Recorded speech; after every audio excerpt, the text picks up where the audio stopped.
con el instrumental quirúrgico y los procedimientos de asepsia, antisepsia y esterilización.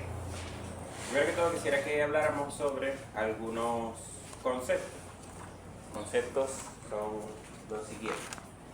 ¿Qué conocen ustedes por limpio y qué conocen por estéril? ¿Cuál sería la diferencia entre uno y otro?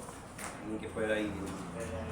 La limpieza o limpio es cuando no hay cápsulas macroscópicas en un área, y la esterilidad es cuando no hay organismos patógenos en la superficie.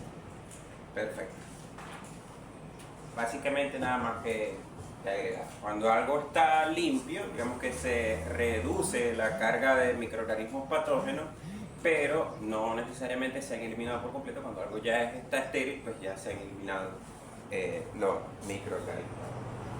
Y cuando hablamos de asepsia, ¿qué sería asepsia? Otro, ¿cómo es tu nombre, por cierto? Asdrúbal.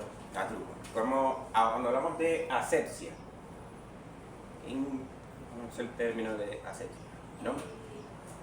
Nombre para que nos vayamos conociendo. Limpiar, como esterilizar o limpiar un área. Desinfectar un área. Va por ahí.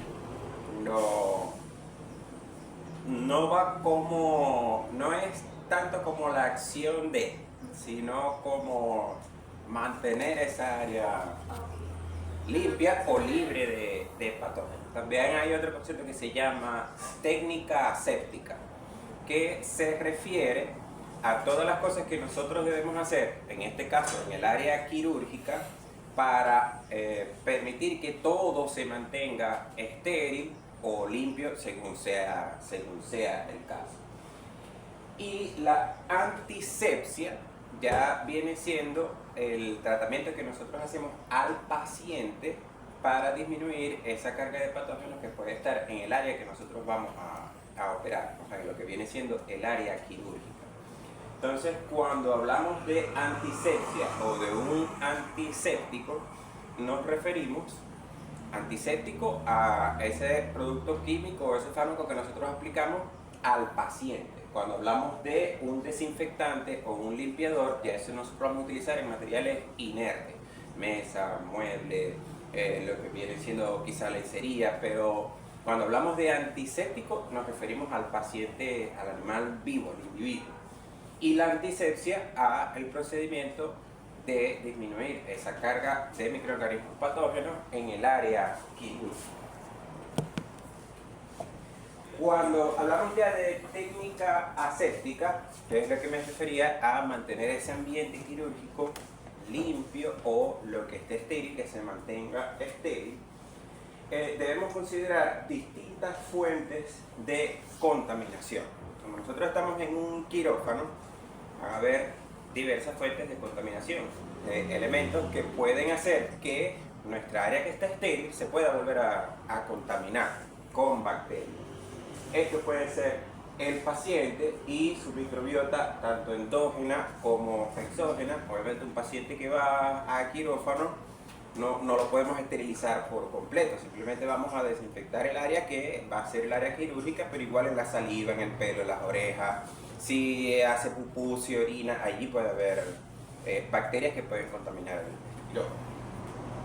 El ambiente, el aire, parte de los instrumentos, hay partes del quirófano que no necesariamente son estériles. Igual nosotros al respirar, siempre vamos a emitir microgotillas que igual no son estériles. Entonces siempre cuando entramos al área de quirófano, por eso vamos a utilizar gorro, guantes, tapabocas, el personal, bueno, básicamente eso. Y también importante, cuando se rompe la continuidad cutánea, se expone al paciente a contaminación bacteriana. ¿Qué me refiero a eso? Que la piel viene siendo una barrera contra la contaminación, contra las bacterias. Cuando nosotros vamos a abrir la piel, al estar la piel expuesta, es más fácil que entren bacterias al torrente sanguíneo. Entonces es por eso que debe haber una buena antisepsia y debe haber una buena técnica aséptica. O sea, nosotros debemos seguir diversas técnicas para evitar que a través de esa herida, de esa piel, entren bacterias. Entonces, la técnica aséptica es definida como todos los métodos y prácticas que previenen la contaminación cruzada en una intervención quirúrgica. Es imposible erradicar todos los microorganismos, pero se pueden llevar a un nivel que no hagan daño o minimizar la posibilidad de esa contaminación. Entonces, fíjense, este es un cuadro, no lo voy a leer todo, voy a decir algunas cosas, ¿okay? Pero eso lo van a tener en la casa y se las puedo pasar por el grupo de Telegram. Entonces, fíjense lo que vienen siendo las reglas de técnica aséptica y el motivo por el que se realiza. ¿Okay? Por ejemplo, los miembros del equipo quirúrgico permanecen dentro del área estéril. ¿Okay? Y el motivo para esto es porque el movimiento fuera del área estéril puede fomentar la contaminación cruzada. O sea, una vez que ya nosotros estamos vestidos ya en el área quirúrgica, ya nosotros no nos vamos a salir del quirófano ni vamos a estar en un ambiente que no esté limpio porque vamos a traer contaminación al quirófano. Por ejemplo, vamos a ver.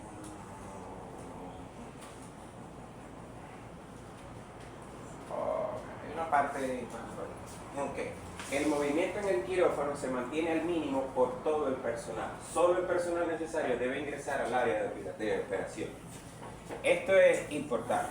¿Okay? En un quirófano normalmente cada quien debe estar en su sitio haciendo la labor que debe. No es propicio que una persona que, por ejemplo, la persona que vaya a operar esté caminando por todo el quirófano, esté yendo por todas partes hablando con todo el mundo.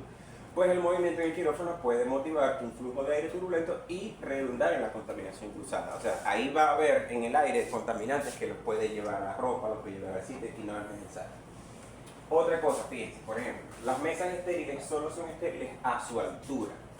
Y los elementos que cuelgan sobre el borde de la mesa se consideran no estériles porque están fuera de la visión del cirujano. Entonces, ¿qué quiere decir esto? Cuando ya ustedes tienen la mesa con el material estéril, con el campo estéril, ya por debajo de la mesa uno no debe meter las manos, sobre todo si ya tienen los guantes listos para operar. Entonces siempre va a tener, ustedes no se han visto ahí, siempre los cirujanos mantienen sus manos por arriba de la altura de las mesas. Y bueno, así varias normas que uno debe seguir dentro de un quirófano para mantenerlo en condiciones seguras. Entonces bueno, eso es más o menos lo de la técnica aséptica.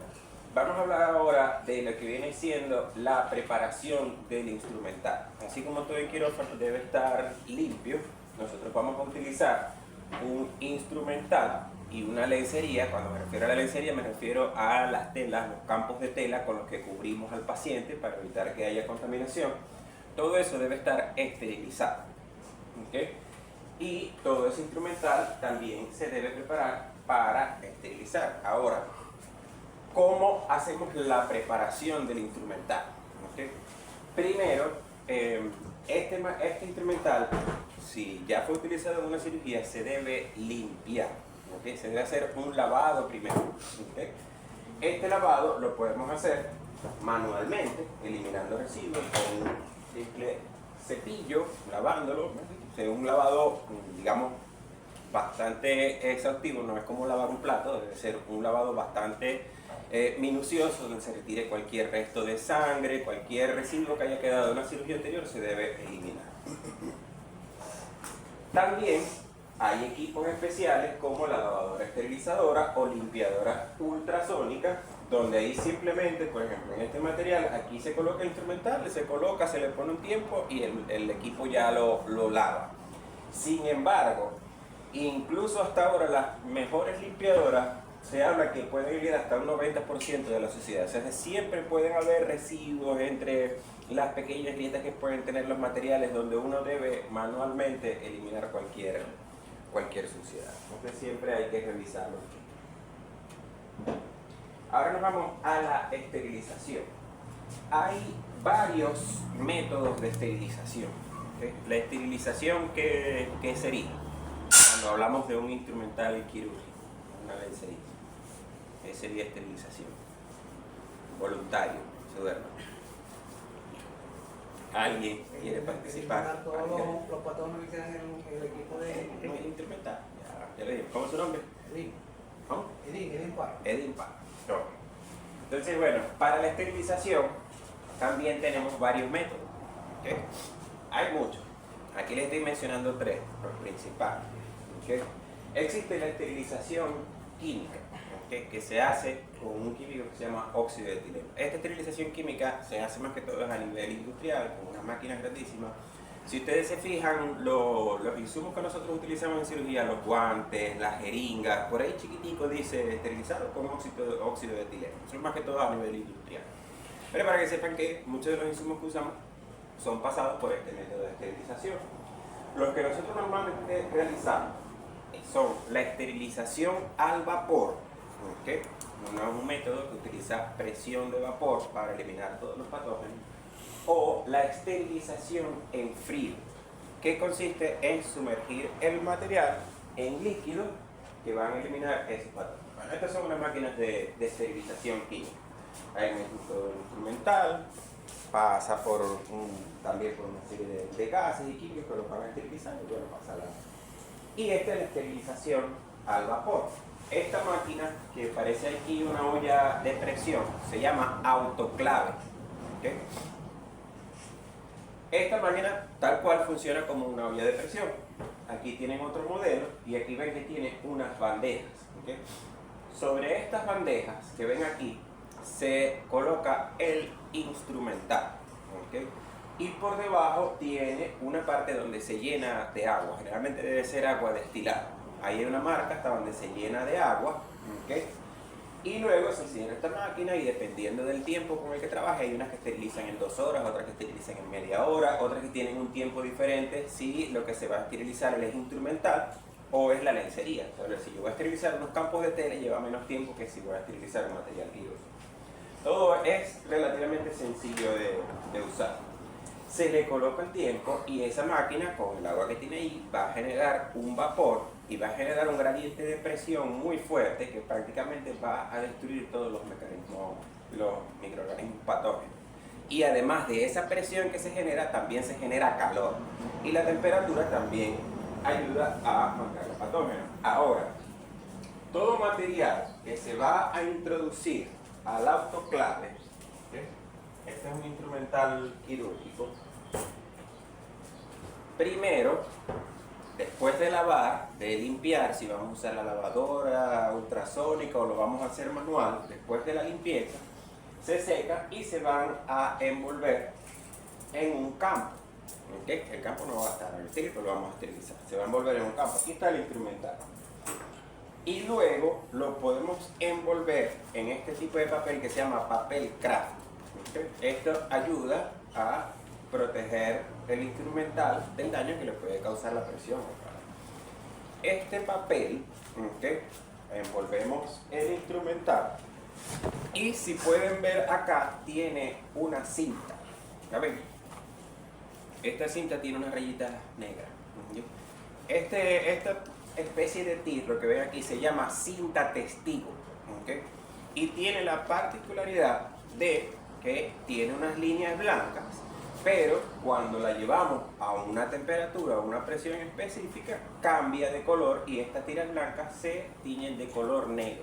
Entonces esta cinta testigo es la que nos va a indicar que el equipo efectivamente fue esterilizado, que alcanzó la temperatura adecuada para que el equipo esté estéril. Entonces nosotros envolvemos el instrumental con los campos.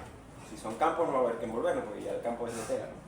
Lo envolvemos en el papel craft, le colocamos la cinta testigo, lo introducimos en el autoclave, ponemos el tiempo que sea necesario, media hora, 1 hora, 2 horas, y una vez que se termina la esterilización, sacamos el instrumental y revisamos que la cinta testigo esté coloreada para verificar que sí se alcanzó la temperatura. Aquí puede pasar entonces, puede ir la luz, puede haber un bajón, pronto no esterilizó, no llegó. Entonces, bueno, con esto nos ayudamos a ver que todo vaya a marchar bien. Ahora, la esterilización en frío. Ok. La esterilización en frío es un método sencillo, barato, muy utilizado, que consiste en sumergir el instrumental en químicos que van a eliminar a los patógenos. Uno de los químicos que se utilizan pueden ser soluciones yodadas, uno de los que se utilizaba mucho era el glutaldehído, y ahorita se utiliza mucho un derivado del amonio cuaternario que se conoce comercialmente como Herdex, que es el que más se utiliza. Es uno de los más rápidos en esterilizar los equipos. Ya en media hora se considera que logra disminuir bastante la carga bacteriana, pero no suele eliminar, tremendo repique, no suele eliminar, no suele eliminar ni virus ni esporas fúngicas. ¿Okay? Entonces no es el método más apropiado de esterilización.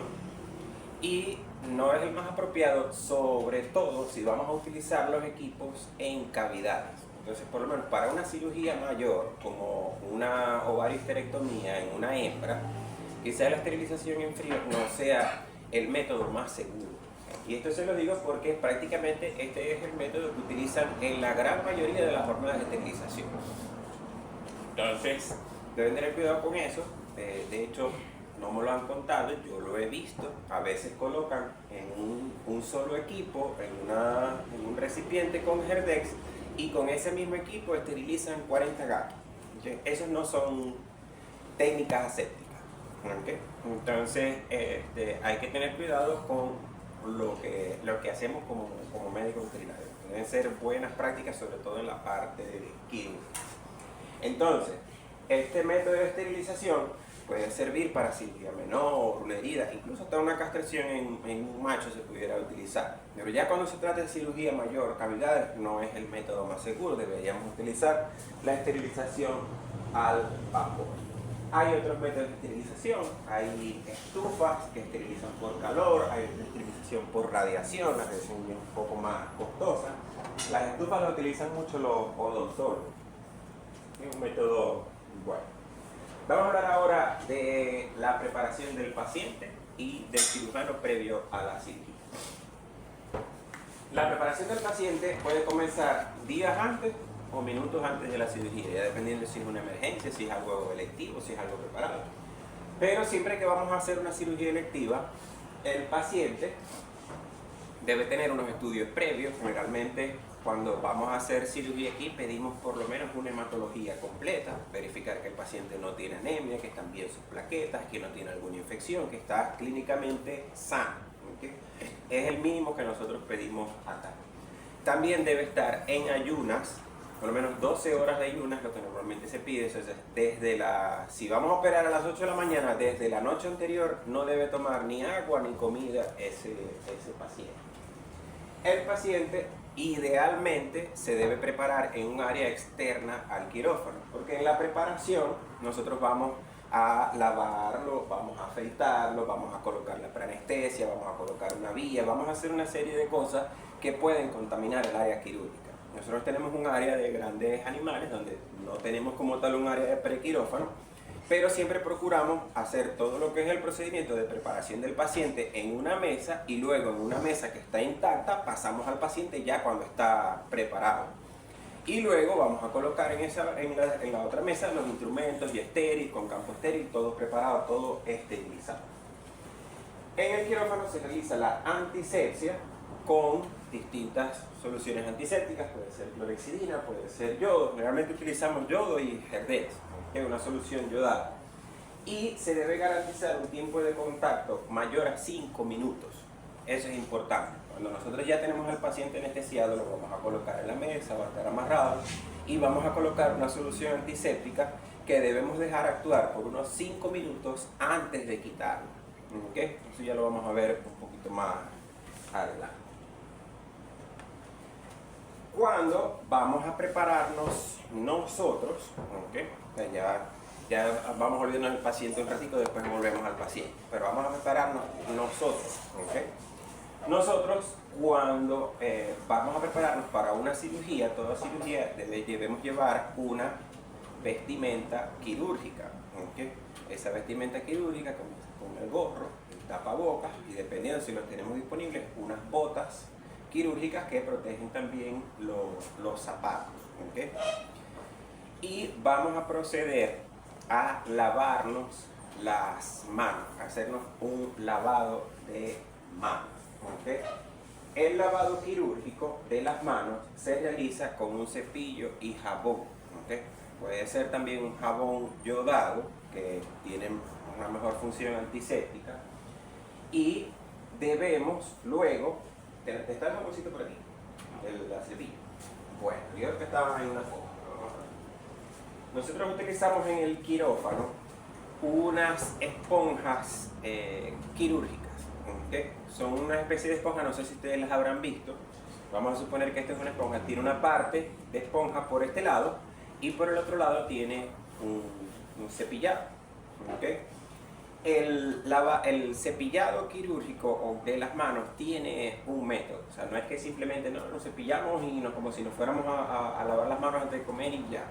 Cuando vamos a cirugía, nosotros minuciosamente debemos cepillar, limpiar ambas manos y hasta los codos.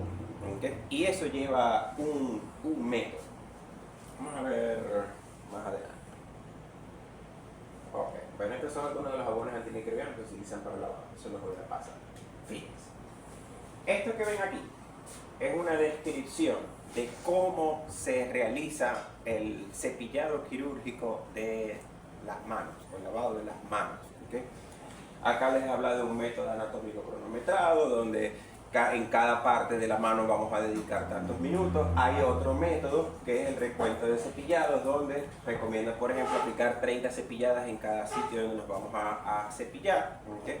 O sea, eso está descrito en la literatura, específicamente cómo se debe limpiar uno antes de entrar al quirófano. Normalmente acá nosotros en cirugía nosotros pedimos que se haga una técnica que vaya siempre desde la punta de los dedos hasta el codo, de arriba hacia abajo. Y debemos tardar en el cepillado no menos de 5 minutos, garantizando que esa solución yodada por lo menos esté en nuestras manos por lo menos más de 5 minutos, que es lo que requiere para disminuir en gran medida la carga infecciosa. Entonces debemos empezar primero quitándonos cualquier cosa que tengamos en las manos, relojes, anillos, pulseras, nada de eso se puede utilizar en cirugía. ¿Okay? Si alguien se empieza a lavar y tiene puesto anillos o se va a poner los guantes quirúrgicos y tiene anillos puestos o tiene pulsera, debe volverlo a hacer. ¿Okay? Y si en el examen hay una parte del examen donde se deben colocar los guantes y nosotros vamos a evaluar cómo lo hacen, si no se quitan anillos y pulseras que tienen en las manos, van a tener puntos medios. Están avisados en el examen, no se les debe olvidar. ¿Okay? Entonces, van a empezar el cepillado por los dedos, pasando el cepillo por cada dedo, ¿okay? Desde el pulgar hasta el índice y en cada cara de los dedos, por la parte palmar, por la parte dorsal y por los lados también, entre los dedos. O sea, no se les debe escapar ninguna esquinita de los dedos. El cepillo va por las uñas, van desde arriba hacia abajo. O sea, primero las uñas, después la cara de los dedos y luego van hacia la mano, ambos lados de la mano. Cepillando, pueden contar unas 20 veces en cada parte y así van. Eso es metódico, se van lavando y luego van hacia abajo. Importante, si ya me cepillé y me lavé los dedos y estoy pasando por el antebrazo, ya yo no puedo regresar hacia arriba otra vez. ¿Okay? Por lo que estaba aquí me lo voy a volver lo voy a llevar para acá, siempre de arriba hacia abajo en una sola forma. ¿Okay? Y aquí hasta llegar al codo, debe estar a la altura del codo. Igualmente lo voy a hacer con la otra mano. ¿Okay? Y una vez que ya tengo todo el producto en todos los brazos, voy a proceder a enjuagarme. ¿Okay? En el quirófano tenemos unas llaves, ¿okay? Donde nosotros vamos a colocar los brazos debajo del chorro de agua y nos vamos a lavar. Es importantísimo. Otra persona les debe abrir la llave. Si ustedes ya se lavaron y van a agarrar la llave del grifo, ¿qué va a pasar ahí? Se vuelven a contaminar y se van a tener que lavar otra vez. ¿Okay? Mientras el paciente ya está en la mesa esperando que lo vea. Entonces, alguien abre el grifo, se enjuaga y otra persona igualmente lo cierra. Luego de eso, aquí hay campo. ¿Lo puedo tapar o no? Es que la bata. No, pero voy a agarrar el campito.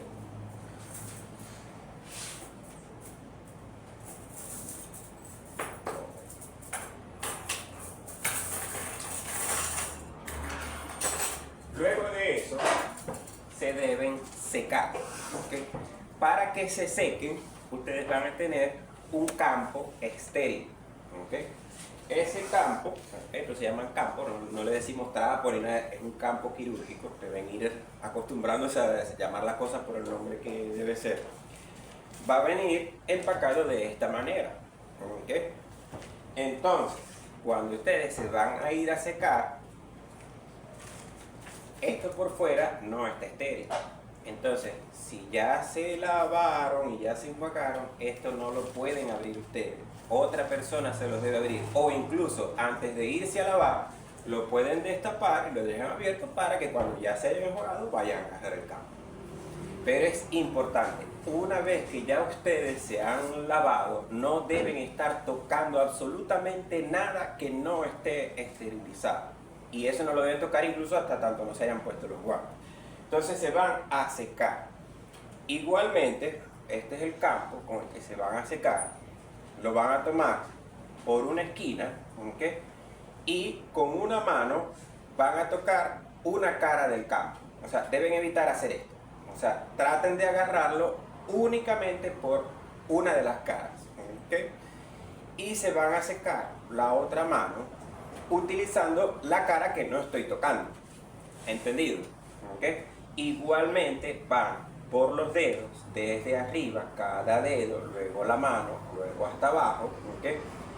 Tratando de usar únicamente de la mitad para arriba. ¿Okay? O sea, ya les voy a explicar por qué. Se van secando las manos tratando de usar únicamente la mitad para arriba. ¿Okay? Porque una vez que ustedes se sequen esta mano, van a agarrar ahora esta parte de abajo, ¿okay? Esta cara que en teoría no ha tocado nada, van a agarrar por aquí. Y luego ahora con esta cara se van a secar la otra mano. La idea es que esta parte que secó esta no va a ser la misma que va a secar. O sea, utilizar las caras que están intactas y así se van secando la mano. ¿Okay? Una vez que ya ustedes tienen, ya se han hecho el lavado de las manos, se deben colocar la bata quirúrgica. La bata quirúrgica va a estar empacada de esa manera. E igualmente, otra persona debe abrir el empaque de la bata.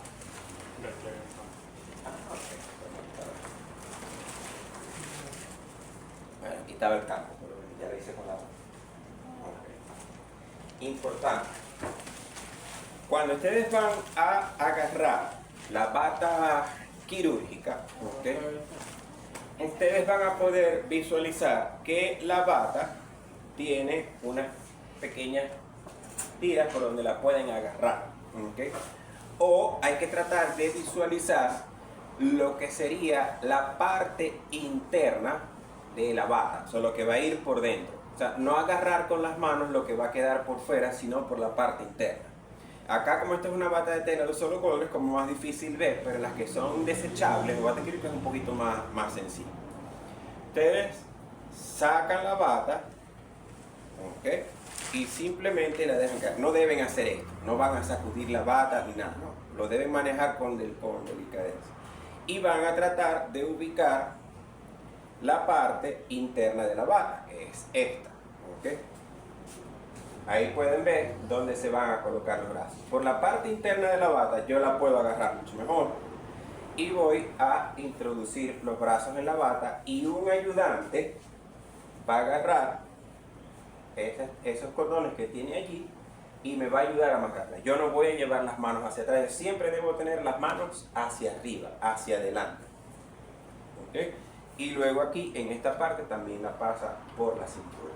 Algo que están viendo adicional, que voy a comentar de una vez, un error muy frecuente de todos ustedes, o de muchos, es que no quieren tener la bata aquí y con la otra mano se hacen esto.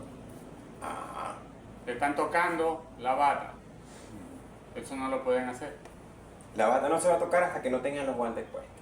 Tienen que O ponerse. sea, y de hecho, la bata debería quedar hasta aquí para que cuando él se ponga el guante, sobreponga a la bata.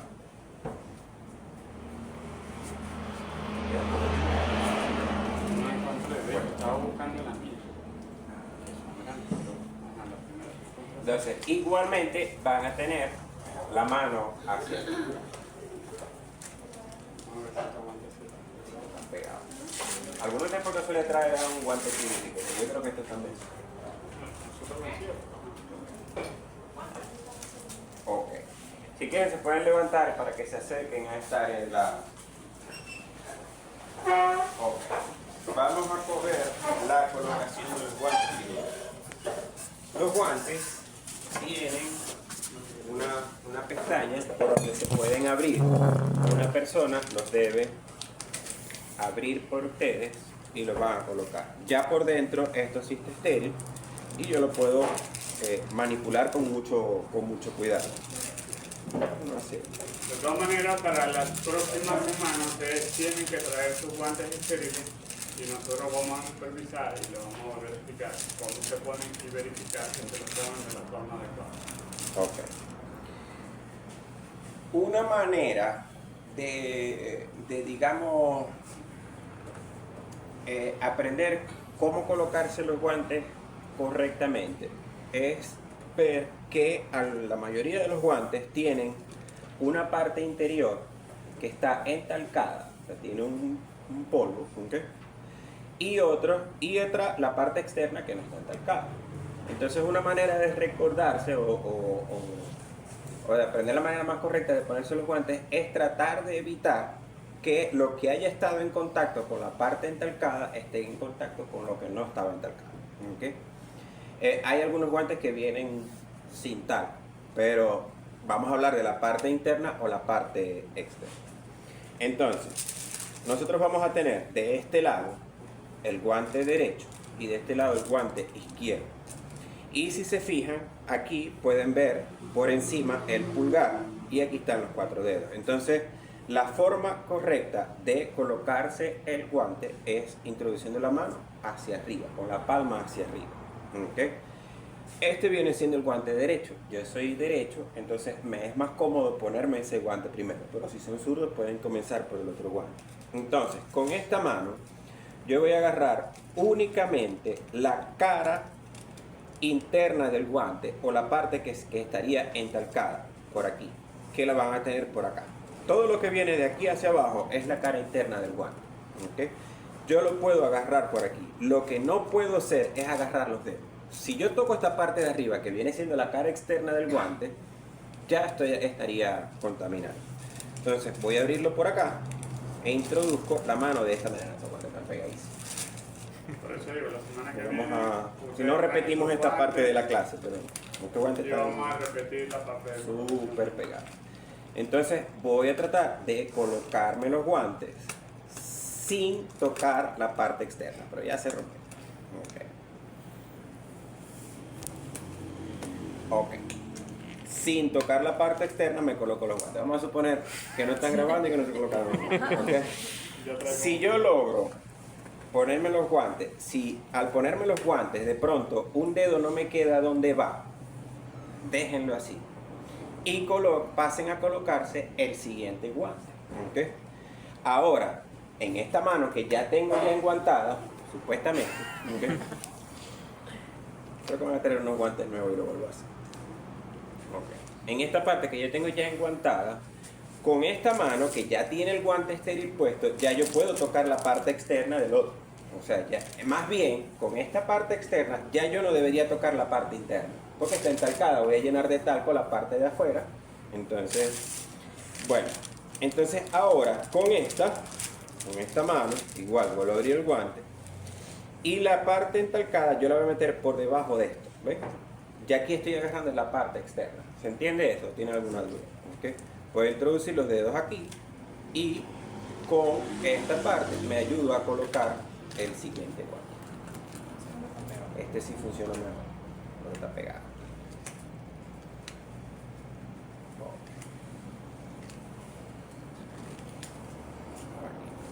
Y aquí lo voy acomodando y recuerden que debe quedar por encima de la bata, o sea, no debe quedar expuesta a la piel en ningún momento. Hay algunas batas que tienen una argollita aquí que no se pone. Ahora, si un dedo no me quedó bien en el primer guante, ahora sí yo lo puedo acomodar libremente con la otra mano. Lo puedo acomodar como y listo. Si hay otro guante, vuelvo a repetir el procedimiento. Entonces, bueno, ya aquí estamos listos enguantados, ya con los guantes puestos, ya yo puedo agarrar todo lo que está en la mesa, que está esterilizado, ya alguien va haciendo la licencia del paciente, lo va preparando. ¿Quiere que Bueno. haga el 7? Aparte de 7 pero 7 es. Porque le debe estar en mejores condiciones. Antes de que se lavara las manos, él la puede abrir, o si no, otra persona debe abrir el sobre y ya lo que queda en la parte interna está estéril. Yo no puedo manipular eso. Ok. Aquí es lo que puedo agarrar.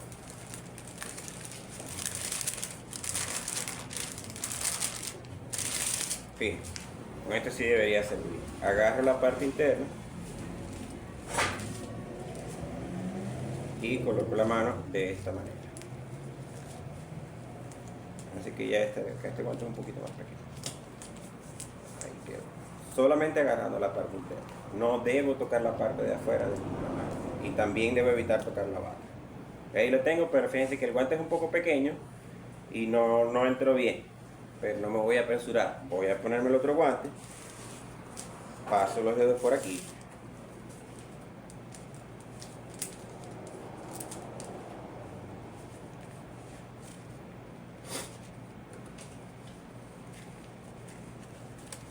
Y con esto me ayuda el madre.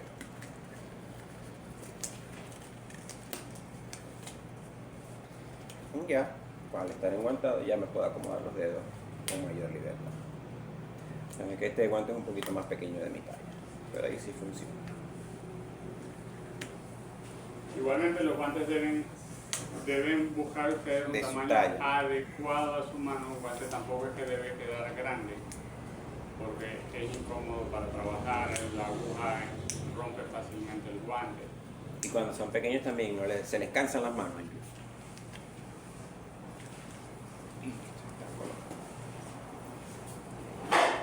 Y como ustedes ven acá en este brazo, el Sí. guante debería quedar, o sea, la bata, Sí, la bata más va. arriba, lo único que esta bata es un poco pequeña, y el guante cubre la bata. Por eso es que no deben hacerle así a la bata, además que están contaminando la bata, el guante debe cubrir la bata. No, y como esta bata es más pequeña para mí, se me corrió la manga para atrás por el mismo movimiento. Pero seguimos. Quiero mencionarle dos cositas antes que continúe el profesor. Uno, recordar que Se supone que este paciente ya pasó por la preparación, le hicimos una hematología, salió bien, tuvo su ayuno, le colocamos una vía, le pasamos los preanestésicos, fue afectado, ¿ok? Y ya está siendo colocado en la mesa, ahí se amarró, y procedemos a hacer la antisepsia. En esa antisepsia nosotros vamos a colocar sobre todo lo que va a ser el área quirúrgica una solución yodada y la vamos a dejar actuar durante 5 minutos. Esto es una perrita a la que se le va a hacer una ovarioesterectomía, una esterilización.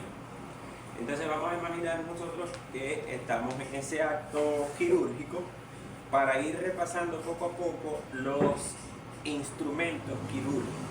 ¿Okay? El instrumental quirúrgico también lo vamos a evaluar en el examen. El primer examen vamos a evaluar lo que son los conceptos de esterilización, asepsia, antisepsia, que es un desinfectante, que va a pasar una guía por el Telegram. Vamos a evaluar la colocación de los guantes, vamos a evaluar el instrumental quirúrgico y finalmente las suturas, que va a ser el objeto de la próxima clase. ¿Okay? Entonces, bueno, preparamos al paciente con nuestra solución yodada, dejamos actuar 5 minutos y luego vamos a retirar esa solución. ¿Okay? Podemos utilizar solución fisiológica, podemos utilizar, algunos utilizan Herdex, es válido. ¿Okay? y lo vamos a retirar con una gasa, ¿ok? Y esta gasa, cuando nosotros la pasemos sobre el paciente para retirar el yodo, debemos hacerlo también de una manera uniforme, muy similar a como nos fuimos limpiando las manos. Es decir, no es que vamos a pasar la gasa una y otra vez por el mismo sitio, sino que vamos a tratar de colocar una sola cara, deslizando todo el yodo hacia atrás. Podemos utilizar otra cara que no hayamos utilizado y vamos pasando, o una gasa nueva, y así vamos retirando en una sola dirección el yodo del cuerpo del paciente. Normalmente uno debe cubrir con yodo más de 10 centímetros alrededor del área donde nosotros vamos a incidir. Igualmente es el afeitar, ¿okay? Cuando nosotros vamos a afeitar al paciente, debemos afeitar una área lo suficientemente amplia alrededor del sitio donde vamos a incidir. No es simplemente el sitio donde vamos a colocar la incisión, debe estar bien afeitado. No debe haber posibilidad de que caigan pelos en una herida o en una cavidad. Aquí tenemos el instrumental. Obviamente el instrumental viene ordenado de una manera donde digamos que todos los instrumentos están colocados organizados de una manera compacta, las pinzas una al lado de la otra, con una pinza que les ayuda a mantener unidas. Cuando nosotros vamos a operar, debemos abrir el equipo y tratar de organizarlo en una manera que nosotros podamos encontrar los instrumentos fácilmente. Las pinzas en un lado, las tijeras en un sitio, el mango de bisturí visible, las pinzas de sección, todo que nosotros podamos organizar. No es lo ideal que tengamos todo el equipo así revuelto como lo tengo ahorita. Es tratar de organizarlo para que todo sea fácil de conseguir al momento de que ustedes lo vayan a necesitar en la cirugía. Entonces, bueno, tenemos a nuestro paciente allí en la mesa. Lo primero que vamos a hacer, ¿okay?, es colocarle los campos quirúrgicos. ¿Okay? Como ustedes sabrán, en el paciente, ¿okay?, nosotros nos interesa simplemente el área donde nosotros vamos a trabajar o vamos a incidir. Y para evitar que el resto del cuerpo del paciente, que no se le ha hecho la antisepsia, contamine el área quirúrgica, nosotros lo debemos cubrir con unos campos estériles. ¿Okay? Y para sujetar esos campos a la piel, nosotros utilizamos este instrumento que se conoce como pinzas de campo. Aquí ustedes lo van a poder ver. No se ve casi en esa foto, no sé si podemos apagar una luz. Bueno, es que si apago la luz después no se ve el instrumento. Pero vamos a probar con una vez. Ok. Aquí ustedes pueden ver. Ese video bien aquí tiene la boca. Yo creo que se puede graduar un poquito lento. Pero eso somos nosotros. Es que no es el lente, es el cambio de luz. Me parece que sí. Ajá. Esa foto es como el 2010. Bueno. Ajá. Ustedes pueden ver aquí. Ajá. Este puede ser, ustedes ven aquí, estos son los campos y aquí está la pinza colocada fijando el campo a la piel. Esta pinza, estas pequeñas superficies de presión puntiagudas que ven aquí, deben agarrar la piel, deben pellizcar la piel y el campo. ¿Okay? O sea, debe hacer un pellizco, la piel va a causar una pequeña perforación, pero esto es una punta bastante delgadita, no hace mayor daño. Ya hay algunos campos que ya vienen con un adhesivo. De hecho, hay algunos campos que son transparentes que se colocan sobre la piel, incluso uno incide sobre el campo. Pero nosotros utilizamos normalmente los campos de tela y seguimos utilizando las pinzas de campo para sujetar el campo a la piel, como ven ahí. Ahí está expuesto, normalmente uno lo coloca de una manera donde luego de pinzar la piel el campo lo cubre con el mismo campo para que no molesten el área quirúrgica. Pero bueno, aquí utilicé esta foto para que lo pudieran ver. Nosotros vamos a colocar, no sé si prende la luz de nuevo para explicar. ¿Okay? Existen distintos campos que nosotros podemos colocar sobre el paciente. ¿Okay? Hay algunos campos que se llaman campos abiertos. ¿Okay? En el campo abierto, ustedes van a ver que es como un paño de tela, pero en la parte central tiene un orificio. ¿Okay? Es esa abertura que se va a colocar sobre el área quirúrgica. O sea, si es el abdomen, la incisión va a ser por aquí, la abertura del campo se coloca directamente. Si nosotros no tenemos un campo abierto, sino que tenemos campos cerrados, que son simplemente el campo completo, vamos a colocar 4 campos, en este caso que es una ovarohisterectomía, vamos a colocar 4 campos en cada lado del paciente. Un campo, por decir, en este lado de la piel, por encima, por este lado, por el lado derecho, por el lado izquierdo. Arriba, abajo, derecho e izquierdo. 4 campos que van a estar, cuando lo vamos a utilizar de esta manera, si tenemos los 4 campos en el equipo, sacamos un campo, lo agarramos por la esquina y vamos a hacer esto. Se va a doblar, ¿ok? Va a estar doblado y se va a colocar encima del paciente de esta manera. El campo no se debe sacudir, deben evitar una manipulación tosca del campo. Todo se debe agarrar siempre de una manera delicada. Doblamos, lo colocamos así encima del paciente, en cada lado, de esta manera, y lo fijamos con las pinzas. Ok, ahora nosotros vamos a proceder, ya tenemos al paciente con los campos colocados, ya le colocamos las pinzas, vamos a proceder a hacer una incisión en el abdomen. ¿Okay? Para eso nosotros vamos a necesitar una hojilla de bisturí, la cual la vamos a colocar en este instrumento que conocemos como mango de bisturí. ¿Okay? Tenemos 2 distintos tipos de mango, varios, pero tenemos el número 3, el número 4. Lo que va a variar es el grosor de la hojilla que se le va a colocar. Hay hojillas que vienen para mango de bisturí número 3 y otras que vienen para mango de bisturí número 4. Cada equipo que nosotros tenemos en cirugía tiene para las dos. O sea, que la hojilla que traigan debería ser apropiada para el mango de bisturí. Hay una manera correcta de colocar la hojilla. Si hay una hojilla aquí se la puedo mostrar, si no se la mostramos más adelante. Pero me imagino que en anatomía, cuando fueron a hacer las piezas, le explicaron cómo se coloca la hojilla en el mango de bisturí. Eso lo deben saber. ¿Sí? Si ya nosotros tenemos los guantes, ¿ya debo tener abierto la hojilla del bisturí para tocarlo? Correcto, ya la hojilla debe estar puesta en el examen. Las suturas, todo ya debe estar colocado sobre la mesa.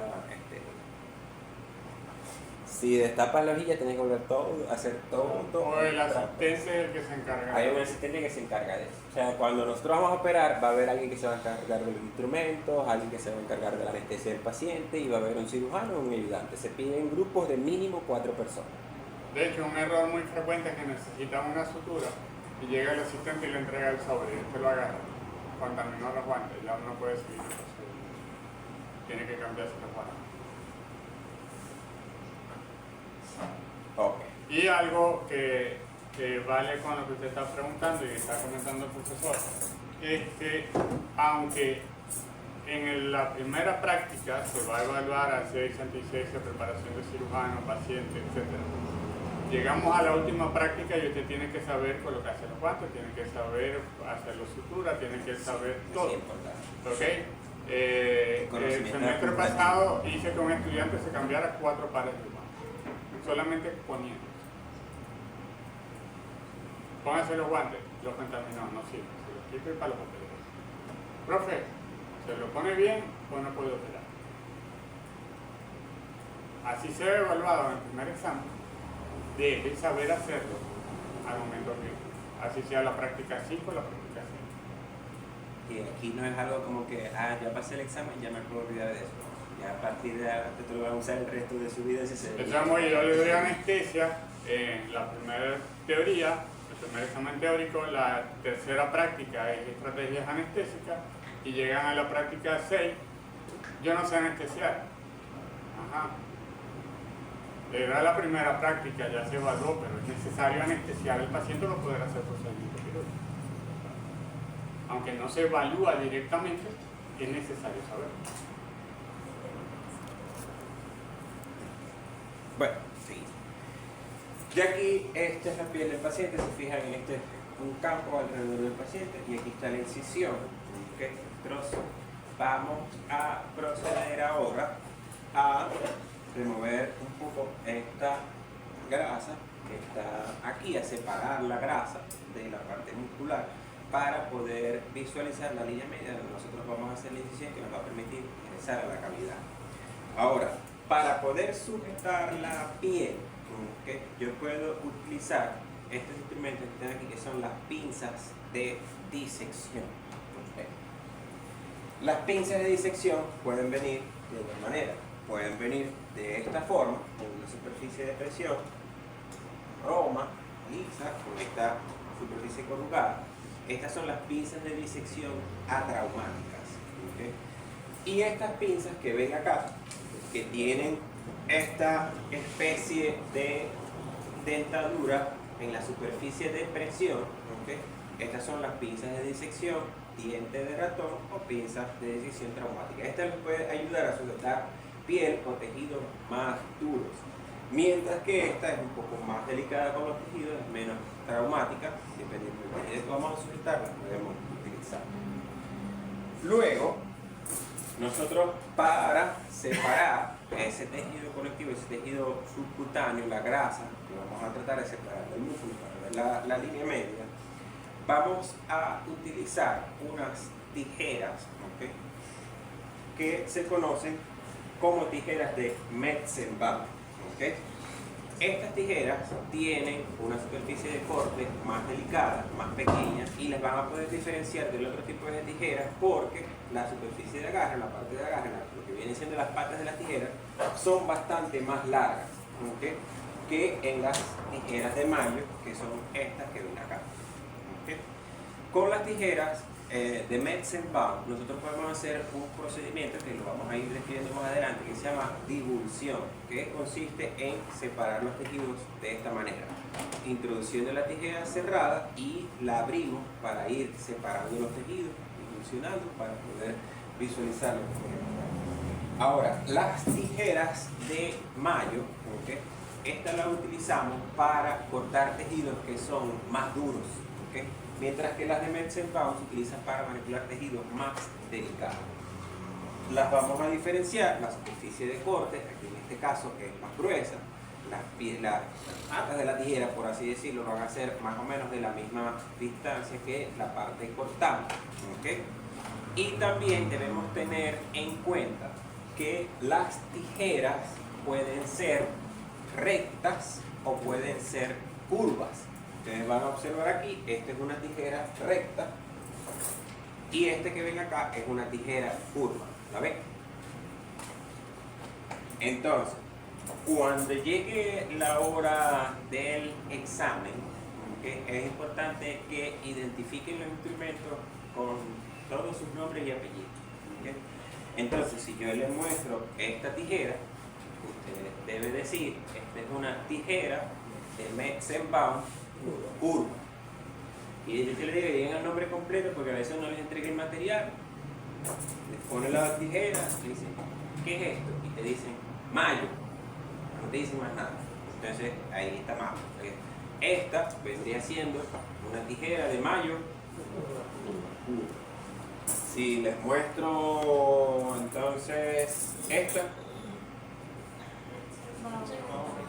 tijera Metzenbaum recta. ¿Okay? Y así lo vamos a mostrar. Entonces, bueno, aquí pueden ver cómo se está utilizando la pinza para sujetar la piel y la tijera de Metzenbaum para ir separando la piel del músculo que nos permita visualizar la línea media de la piel. Ok. No tengo imagen de esto, pero una vez que nosotros ya visualizamos la línea media abdominal, ¿okay? Vamos a requerir de un instrumento que se conoce como pinza Alice, que es esta que ustedes ven acá. ¿Okay? Si ustedes ven la superficie de presión, tiene una pequeña dentadura, ¿okay? La hace parecer como si fuera una mandíbula, ¿no? ¿Okay? Las mandíbulas tienen una especie de dentadura. Este tipo de pinzas se utiliza para sujetar lo que conocemos como tejido aponeurótico, o también lo podemos usar para tendones, tejidos duros, este tipo de pinzas que podemos utilizar. En la ovarioesterectomía, cuando nosotros vamos a ingresar a la cavidad abdominal, nosotros utilizamos la pinza Alice para sujetar el abdomen del paciente justo por la línea media, ¿okay? Donde está la unión de los músculos abdominales, hacemos el pinzamiento y elevamos, ¿ok?, el músculo abdominal a través de la línea media, ¿ok?, para levantarlo un poco y así poder introducir una hojilla de bisturí hacia la cavidad con la hoja o el filo hacia arriba, ¿ok?, evitando así el riesgo de cortar algún órgano interno. Agarramos la pinza, le situamos en la media y lo elevamos. Esta es la pinza que utilizamos para eso.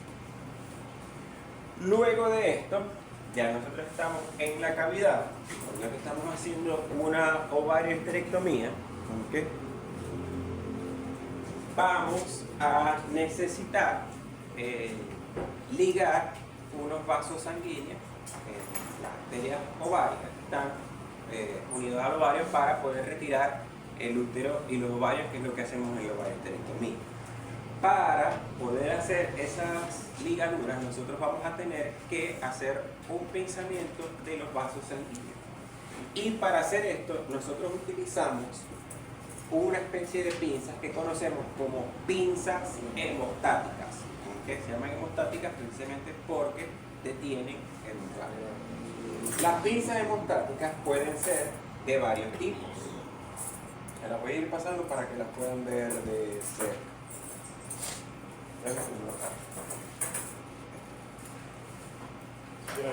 Sí, yo la veo.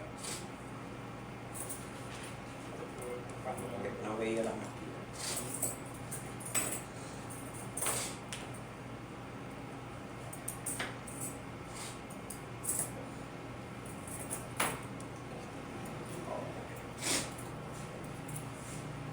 Yo les voy a mostrar los tres tipos de pinzas.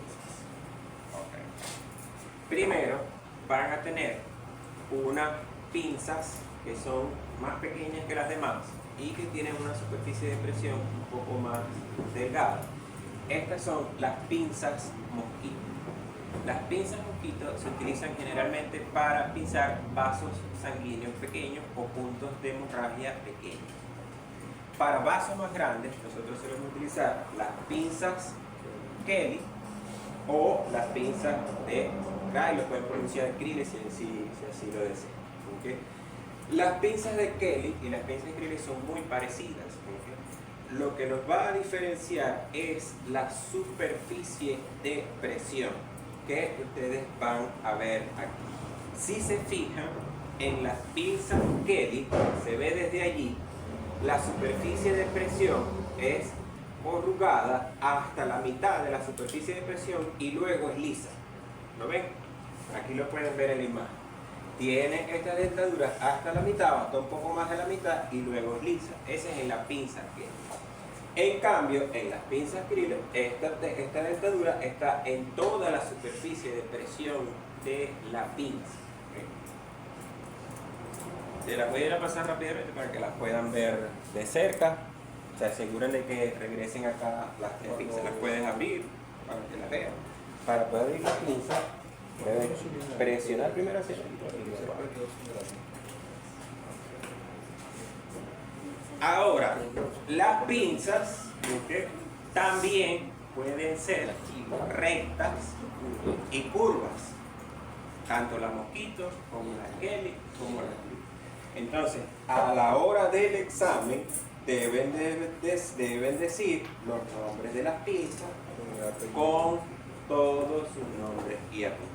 Entonces, si yo les muestro esta pinza es una pinza un poco más larga de lo convencional, fíjense la superficie de presión, ¿okay?, dentada a través de toda la superficie. ¿Esta sería cuál? Krille. ¿Cómo? Pinza Krille. Pinza hemostática. Pinza hemostática. Recta. Recta. Tienen los dos nombres y los dos. Pinza hemostática es su nombre. Y el apellido sería Cray, recta. Si les muestro una como esta, sería Pinza Pinza hemostática, hemostática, Krille. Krille. correcto. ¿Okay? Igualmente. ¿Ya vieron la pinza por allá? Para tu dispositivo. Para que se usara curva y la recta. Sí. Esto lo vamos a ver en la clase de hemostasia. Pero bueno, normalmente lo utilizamos para tener puntos de hemorragia grandes, pero en las pinzas curvas, normalmente cuando hay un punto de sangrado, tú colocas la pinza sobre el punto de sangrado haciendo presión solamente con la punta de la pinza. Y la pinza curva, ¿okay?, te permite visualizar un poco mejor ese tipo de punto de sangrado, porque al ser recta te estorba la visibilidad. Entonces cuando tú lo colocas así te permite observarlo mejor. Es una de las ventajas que tiene una sobregrabada. Entonces bueno, ahí se va a colocar una pinza hemostática sobre el vaso sanguíneo para poder ligar. Y bueno, muchas veces en una cirugía, ¿okay?, para poder visualizar los órganos de la cavidad abdominal, ¿okay?, o también se pueden utilizar para separarse tendones, músculos, en cirugía de traumatología, pero más que todo en nuestro caso lo vamos a utilizar para la cavidad. Vamos a utilizar este instrumental que se llaman separadores de Farrell, ¿okay? Esta superficie en forma de gancho que ven acá la pueden utilizar para abrir la cavidad de esta manera. Esto sujeta los músculos, no es traumático y pueden ayudar a separar esos músculos para poder visualizar mejor. Esta es una de las utilidades que tienen estos separadores. ¿Eso se mantiene a lo rollo? No, lo agarra alguien. Sí, este tipo sí. Hay algunos que tienen una rosca o algo que se pueden colocar, pero esto sí es manual. Esto sí lo coloca uno manual. Ok. Tenemos otra especie de pinza. No la veo aquí. ¿Está la dueña aquí? Sí, tenemos aquí. De esa parte. Se va a dar todo. Okay. Hay otro tipo de pinzas, ¿okay?, que generalmente se utilizan mucho en cirugía intestinal, ¿okay?, cuando vamos a operar el tubo digestivo, y también en un OVH lo podemos utilizar sobre todo para la parte del cuello del útero, o si son casos de cesárea, OVH, opiómetras, donde el útero está muy agrandado. Este tipo de pinzas son las pinzas de Doji. También les llaman pinzas coprostáticas de Doji. Esta es una pinza bastante grande, como podrán ver, ¿okay?, pero fíjense que la superficie de presión, ¿okay?, tiene una textura bastante suave, e incluso esta pinza tiene la particularidad de no ser para nada traumática. Es decir, yo puedo hacer una presión, ¿okay?, y no es una presión tan fuerte. Esto se utiliza generalmente para hacer presión sobre vísceras huecas sin causar daño a ese tejido de las vísceras. Estas serían las pinzas de Doji. Bueno, suponiendo que ya hicimos nuestra cirugía, sacamos el ovario, el útero, los ovarios, el útero, vamos a tener que cerrar la cavidad abdominal. Y para cerrar la cavidad abdominal nosotros vamos a tener que utilizar una sutura, ¿okay?, y esa sutura nosotros la vamos a manipular con este instrumento que ven aquí, que se llama portaagujas. Se parece mucho a una pinza hemostática, pero ustedes van a ver que la superficie de presión es mucho más gruesa, más pequeña, y lo van a identificar porque en la superficie de presión tiene una pequeña ranura, ¿okay? Todos los que son portaagujas por lo general tienen esta ranura en el medio de la superficie de presión. Esto es lo que por lo general nos permite distinguirlo de otros instrumentos. Y bueno, ahí está hecha la sutura ya con el portaagujas. Y eso sería todo. Profe, ¿y la posición de la mano en pinza o la tijera es así? ¿O? Pintor, peluquero. Bueno, esto lo vamos a ver ya en la clase de suturas, pero las pinzas se colocan en el pulgar y en el anular. ¿Okay? Nosotros estamos acostumbrados a cortar con tijeras así, con índice y pulgar, pero así no